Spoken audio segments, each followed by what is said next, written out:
Force field दुनिया की एक ऐसी टेक्नोलॉजी जो अभी तो एग्जिस्ट नहीं करती, लेकिन अगर भविष्य में इसे इन्वेंट कर लिया गया तो बेशक यह मानवीय जीवन के लिए एक क्रांति के समान होगी। नाउ इससे पहले कि हम फोर्स फील्ड के भीतर और गहराई में चले जाएं, हमें जान लेते हैं कि आखिर फोर्स फील्ड होते क्या हैं। वेल, साइंस फिक्शन के अनुसार फोर्स से बना एक ऐसा इम्पेनिट्रेबल बैरियर जो किसी भी वस्तु को भेद कर अपने भीतर नहीं आने देता, अब वो चाहे बड़ा से बड़ा रॉकेट हो या कोई पावरफुल लेजर बीम, यह सभी को रोक पाने में सक्षम होता है। अगर यह टेक्नोलॉजी अस्तित्व में आ जाती है तो यह मानव सभ्यता को एक नए दिशा में मोड़ देगी। मिलिट्री फोर्स फील्ड की सहायता से ऐसे इम्पेनिट्रेबल शील्ड का निर्माण कर सकेंगे जिससे दुश्मनों के मिसाइल और बुलेट्स को रोका जा सकेगा। बड़े बड़े सुपर हाईवेज, रोड्स, ब्रिजेस बस एक बटन दबाते ही निर्मित हो जाएंगे। लोग समुद्र या महासागर के अंदर फोर्स फील्ड के शेल्टर बनाकर आसानी से रहने के बारे में सोच सकेंगे। इसके अलावा फोर्स फील्ड की सहायता से natural disasters like tornado and high winds का मुकाबला भी आसानी से किया जा सकेगा। बट वेट फ्रेंड्स, यह सब तो बस एक ख्याली पुलाव है, लेकिन क्या इस ख्याली पुलाव को हम एक्चुअल में कभी खा पाएंगे? I mean, क्या फोर्स की सहायता से ऐसे किसी फोर्स फील्ड का निर्माण करना क्या वाकई संभव हो पाएगा? जानेंगे आज के इस वीडियो में।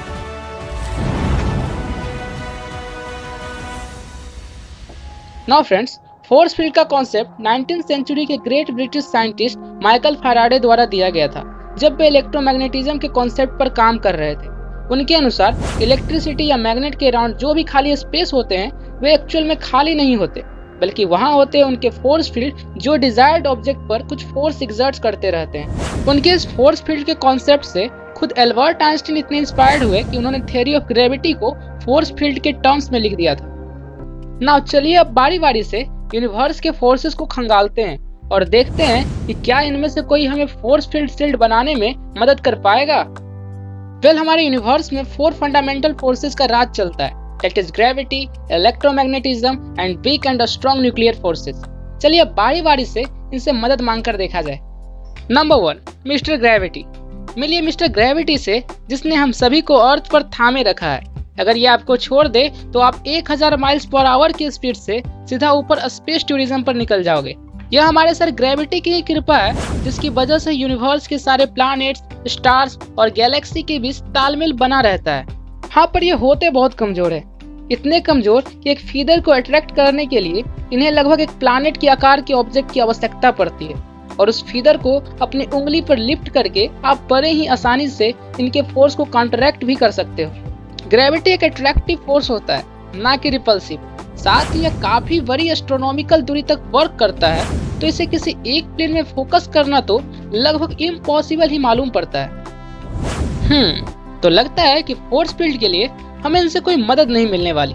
चलिए बढ़ते हैं हमारे लिस्ट के दूसरे फोर्स इलेक्ट्रोमैग्नेटिज्म की तरफ। इलेक्ट्रोमैग्नेटिज्म एक ऐसा फोर्स जिसके बिना शायद आज की important technology like computer, TV, radio, lasers और दूसरे इलेक्ट्रॉनिक्स से हम अछूते रह जाते हैं। ग्रेविटी के विपरीत इसके पास अट्रैक्टिव एंड रिपल्सिव दोनों प्रॉपर्टी पाए जाते हैं, पर यह भी हमारे फोर्स फील्ड शील्ड के लिए सुटेबल नहीं हो सकता है, क्योंकि इलेक्ट्रोमैग्नेटिक फोर्स को आसानी से प्लास्टिक या किसी दूसरे इंसुलेटर की मदद से न्यूट्रलाइज किया जा सकता है। साथ ही ये भी एक लॉन्ग रेंज फोर्स है, इसलिए इसे आसानी से किसी एक प्लेन में फोकस नहीं किया जा सकता।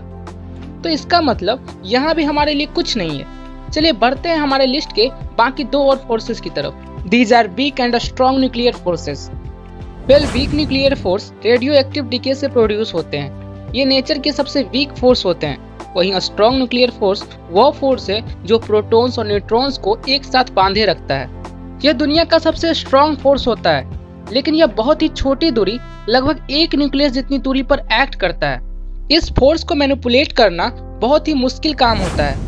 आज के समय में सब एटॉमिक पार्टिकल्स के द्वारा इसे मैनिपुलेट करके एटॉमिक बम को डिटोनेट किया जाता है। इसका मतलब इनमें से कोई भी फोर्स फील्ड शील्ड बनाने के लिए हमारे काम नहीं आ सकता है। तो आखिर फोर्स फील्ड शील्ड का निर्माण कैसे हो सकेगा? वेल, इन फोर्सेस के अलावा इसके कुछ और अल्टरनेटिव भी हो सकते हैं। जैसा कि हो सकता है कि इस नेचर में कोई 5वां फोर्स भी एग्जिस्ट करता हो जिसके पास बहुत अट्रैक्टिव एंड रिपल्सिव प्रॉपर्टी हो और जो कुछ इंचेस से लेकर कुछ फीट तक एक्ट करता हो, ना कि किसी एस्ट्रोनॉमिकल या न्यूक्लियर डिस्टेंस पर। वेल, ऐसे किसी फोर्स की खोज के लिए इनिशियल अटेम्प्ट्स किए गए, पर इसमें कोई सफलता हाथ नहीं लगी। वेल, फोर्स फील्ड शील्ड के दूसरे अल्टरनेटिव हो सकते हैं use of plasma window. Plasma हमारे नेचर का फोर्थ स्टेट ऑफ मैटर है। जब गैस को अत्यधिक टेम्परेचर के साथ गर्म किया जाता है तब यह गैस आयोनाइड हो जाते हैं, जिसे प्लाज्मा कहा जाता है। और चूंकि इनके पार्टिकल्स इलेक्ट्रिकली चार्ज्ड होते हैं, इसलिए इसे इलेक्ट्रिक या मैग्नेटिक फील्ड की मदद से आसानी से मैनिपुलेट करके किसी शीट या विंडो का आकार दिया जा सकता है। इस प्लाज्मा विंडो का सर्वप्रथम निर्माण ईयर 1995 में फिजिसिस्ट एडी हर्शकोविच द्वारा किया गया था। उन्होंने तब इसका निर्माण एक वैक्यूम चैम्बर क्रिएट करने के लिए किया था। प्लाज्मा के हाई एनर्जी पार्टिकल्स दूसरे बाहरी गैस पार्टिकल्स पर प्रेशर एक्सर्ट करते हैं, उन्हें अपने भीतर आने नहीं देते। इस प्रकार से इसके अंदर एक वैक्यूम क्रिएट हो जाता है। लेकिन क्या यह प्लाज्मा विंडो कोई भारी भरकम हमले को रोक पाने में सक्षम है? अभी तो नहीं, लेकिन शायद भविष्य में ऐसी हाई टेम्परेचर और पावर वाली प्लाज्मा विंडो शायद बनाई जा सके जो अपनी तरफ आती किसी भी वस्तु को आसानी से वेपराइज करने में सक्षम हो। लेकिन इस शील्ड को और भी स्ट्रॉन्ग एंड इफेक्टिव बनाने के लिए सेवरल टेक्नोलॉजी के कॉम्बिनेशन को लेयर बाय लेयर यूज करने की आवश्यकता होगी। इस शील्ड की सबसे पहले लेयर में हो सुपर चार्ज प्लाज्मा विंडो, जिसकी टेम्परेचर इतनी अधिक हो कि वो मेटल्स तक को वेपराइज कर दे।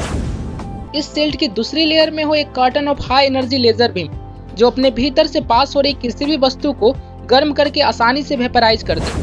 इसके तीसरे लेयर पर मौजूद हो कार्बन नैनो ट्यूब्स की एक सुपर स्ट्रॉन्ग लैटिस, जो लेजर बीम से पास हुई कुछ बची खुची चीजों को बाहर रोक पाने में सक्षम हो। Carbon nano tubes carbon chain से बना एक एटम जितना थिक ट्यूब होता है, जो एक स्टील से 100 गुना ज्यादा मजबूत होता है। हालांकि आज तक केवल 15 mm जितनी साइज का कार्बन नैनो ट्यूब बनाया जा सका है, लेकिन आप उस दिन के बारे में सोच सकते हैं जब हम किसी भी लेंथ की कार्बन नैनो ट्यूब्स बनाने में सक्षम होंगे, जिसकी मदद से एक ऐसा स्क्रीन बनाया जा सकेगा जो इनविजिबल होने के साथ साथ काफी स्ट्रॉन्ग भी होगा, जो काफी सारे ऑब्जेक्ट को रिपेल करने में सक्षम होगा। हाँ, तो प्लाज्मा विंडो, लेजर बीम और कार्बन नैनो ट्यूब की मदद से भविष्य में हम एक काइंड ऑफ फोर्स फील्ड की कल्पना कर सकते हैं, जो मोस्ट ऑफ द ऑब्जेक्ट के लिए इम्पेनेट्रेबल होगा। हाँ, पर बेशक जिस प्रकार का force field science fiction movie में दिखाया जाता है, उस प्रकार का फोर्स फील्ड शायद मूवी के लिए ही ज्यादा सुटेबल है, या फिर कुछ और 100 सालों का इंतजार हमें इसका जवाब दे सके। सो फ्रेंड्स, आपका इसके बारे में क्या सोचना है, हमें लिखकर बताइए नीचे कमेंट बॉक्स में। वीडियो पसंद आई हो तो इसे एक लाइक जरूर करना और चैनल पर नए हो तो सब्सक्राइब भी करते जाना। फिर मिलते हैं आपसे। जय हिंद।